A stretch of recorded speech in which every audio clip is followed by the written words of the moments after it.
Your attention span isn't dying, it's being hijacked. A war is happening inside your head every time you scroll. And the wild part is, you're not losing because you're weak, you're losing because the enemy is way smarter than you. This is brain rot, and it's fucking winning. But why does this even work? Why the hell are we addicted to seeing Minecraft and Fall Guys while someone is explaining breakup psychology? And is there a way out? Because if you think this is the end of content, you are wrong. This is just the middle of the story. Let's start with the truth. Your brain is not built for the internet. It's built for survival, for dopamine, novelty, and pattern recognition. And brain rot is exactly engineered around that. Every scroll gives you a tiny squirt of dopamine. You don't know if the next reel will be good or bad, but your brain craves the gamble. Because if it turns out good, boom, some dopamine right there. The uncertainty of what's going to be next actually keeps you hooked to scrolling, just like a slot machine. It's not accidental, it's designed neuroscience. These videos mix movement, visuals, music all under 15 seconds. These are like micro stories that reset your brain's boredom clock every 2 seconds. But there's something deeper happening. When you watch a very high stimuli edit with survey servers being played on the top and very emotional story happening at the bottom, your brain stops looking for meaning. It stops processing information and just craves movement and motion. You think you are learning, but you are just visually masturbating.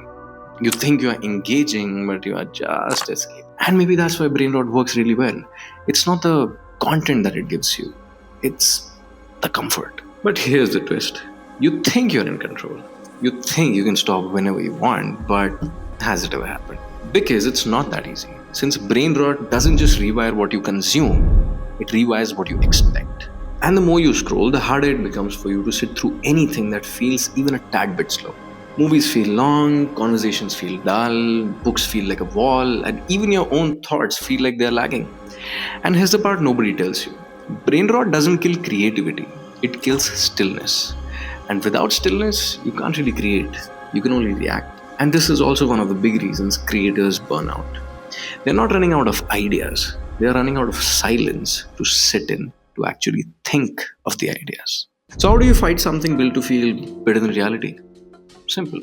You don't quit it, you outsmart it. I'll tell you 3 simple steps to actually overcome it. 1.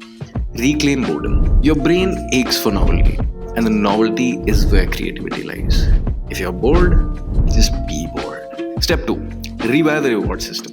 If you can make focus feel as rewarding as scrolling, you win. That's why a lot of deep work like exercising, journaling, and reading can feel very rewarding because they also release dopamine in as much quantity as scrolling, but more steadily and for longer. That's why you might feel way happier after you've done gym for like an hour straight rather than scrolling for an hour straight. Step 3. Redesign your content diet.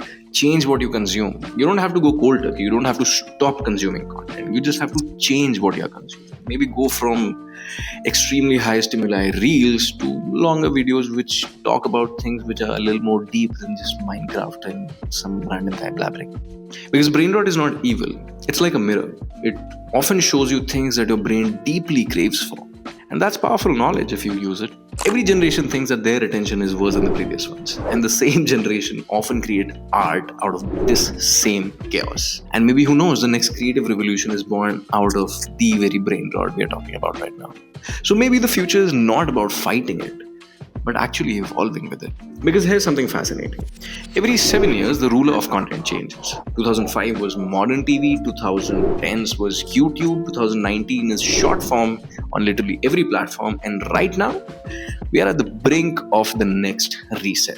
So maybe in 2026, brain rot will evolve into something that we can't yet define. Or maybe it will die and something deeper will actually take its place. Either way, the crown's about to pass. And in the next video, I'll show you exactly how this 7-year cycle decides who wins and who disappears.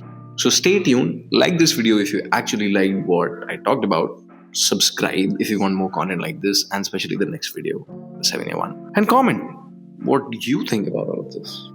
Do you like brain rot?